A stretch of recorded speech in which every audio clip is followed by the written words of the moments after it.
just prior to actually laying down your seam tape paper and gluing, it's important to lay these in and make sure that we're lining up our 2 pieces of grass, that we're lining up and getting prepared to seam. And it's very, very important to leave yourself some overhang, because we never want to trust that our cuts that either come from the roll or that we do ourselves are 100% square or perfect.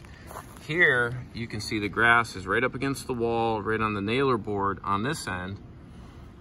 And as we come this way, there's a gap, and there's probably about a 1/2 inch to 3/4 inch gap. So what we want to do is make sure that we create some overhang on both sides, because our most important step is making sure that we are seamed and that we hide our seam, and then we can cut off the excess on each one of these ends. So always leave yourself a couple of inches on both sides. Worry about getting your turf lined up and seaming first, and then cut off your ends.